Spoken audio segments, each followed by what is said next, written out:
Morning, Pav. Morning.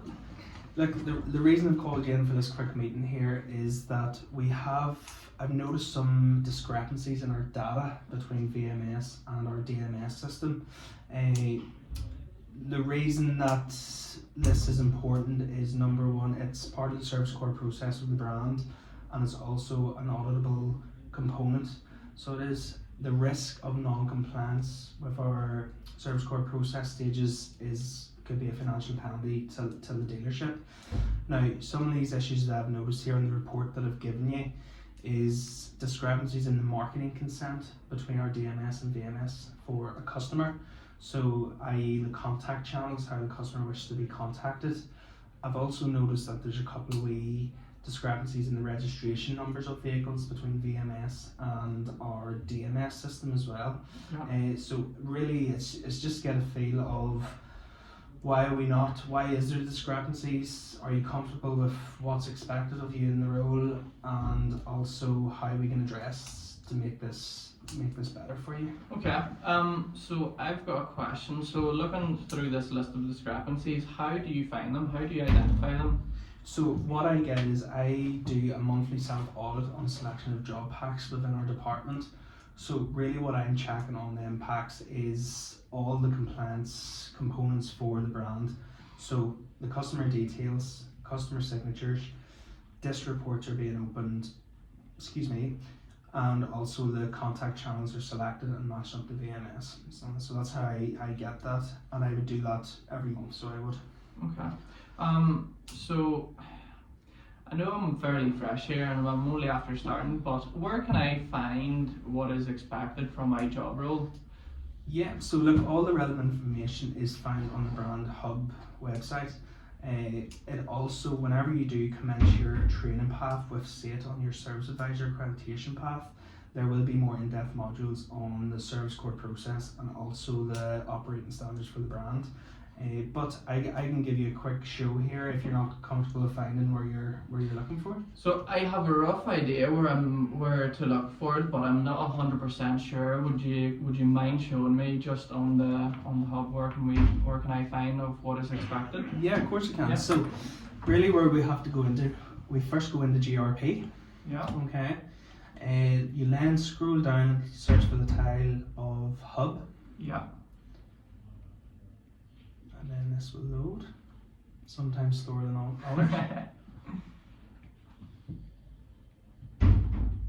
And then you'll have a range of tabs along the top bar here. So what we're looking for is after sales. Yeah. And then there will be a subsection in this that'll be service core process, as you can see here. Yeah.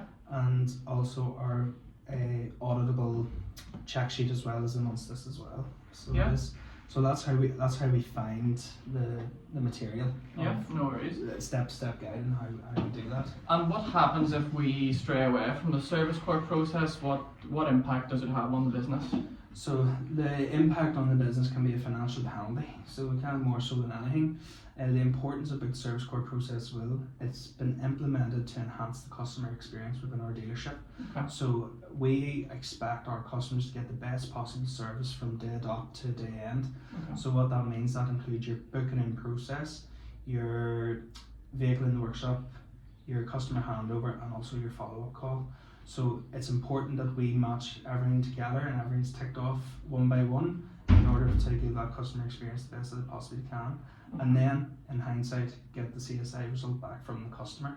Okay. Now, we can't get a CSI survey sent back if the data is not correct in VMS. So it's very important that we enhance our data capture. Right.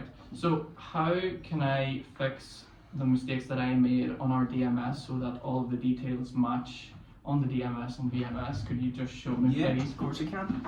So the first thing that I would always do whenever you're booking a customer in over the phone, your first point of call is your DMS system. Okay. Mm-hmm. So first things first is that you would take a registration off the customer on the phone. Yeah. What you then do is you create your job card, so your labour lines, the work required as well. Confirm that with the customer of the work that is requested. Okay. The next stage that I would do, first of all in your DMS, is complete your GDPR preferences. So you will go into this section here. Yeah. You'll hit edit. Okay. you'll hit data protection, and then there is a box which will give you this speech to read to the customer. So I'll just read that out quickly. So Dougan Group would like to contact you by email, phone, post and SMS to keep you informed about vehicle servicing, product renewals or news, offers and events that we feel may be of interest to you. Customer then will generally say, yes, I'm happy to receive all this material through text, email, phone and post. Okay. So what we do then is we just explain to the customer that thank you for doing that. I'm going to update now the vehicle management system with the brand with the same preferences. Are you happy for me to do that? So that's the first stage.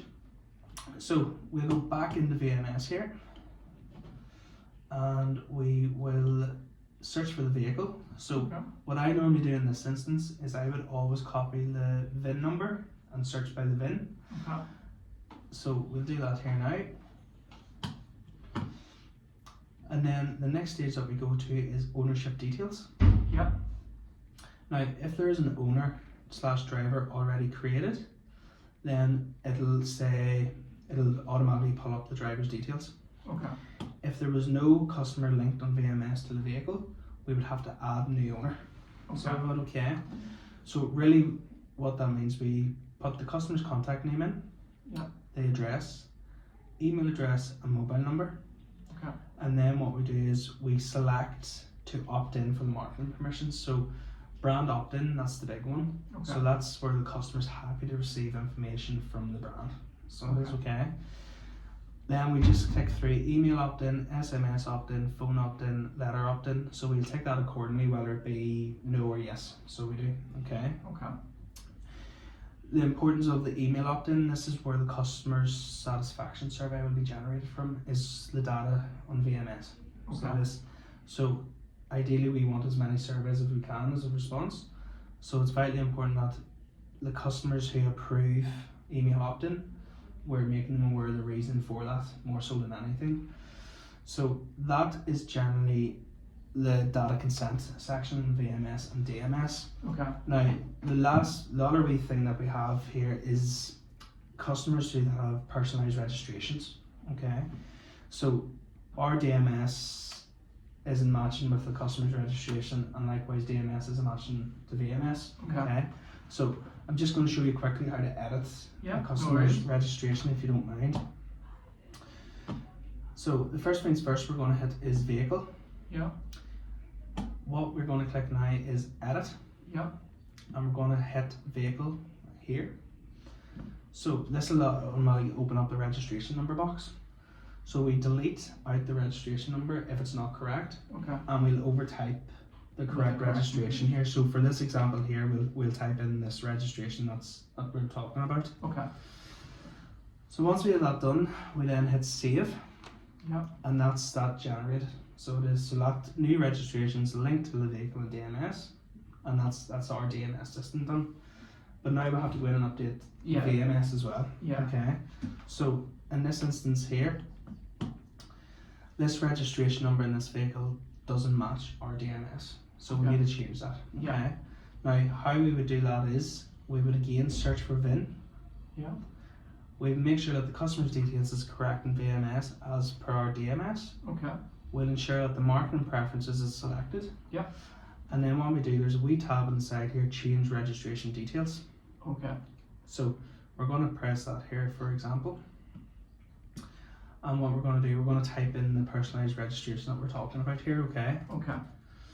So then what we do, we hit save, and then that automatically updates our VMS. Okay. So it is. So that's how we do that. Do you feel that you're happy with that, or would you like me to go into a bit more depth with? No, I'm happy enough. I'm sort of starting to understand why this is important. So I look forward to the training, and I hopefully don't make these mistakes again. Thank you. No. Well, hopefully not. And as I say, we just get the ground running. If we don't know about them, we can never fix them. So that's what we're all about. If there's any issues or flaws in the reason why maybe something's not working out, don't be afraid to come in and ask, and we can show you again. No worries. Thank you for your time. You're welcome. Thank you.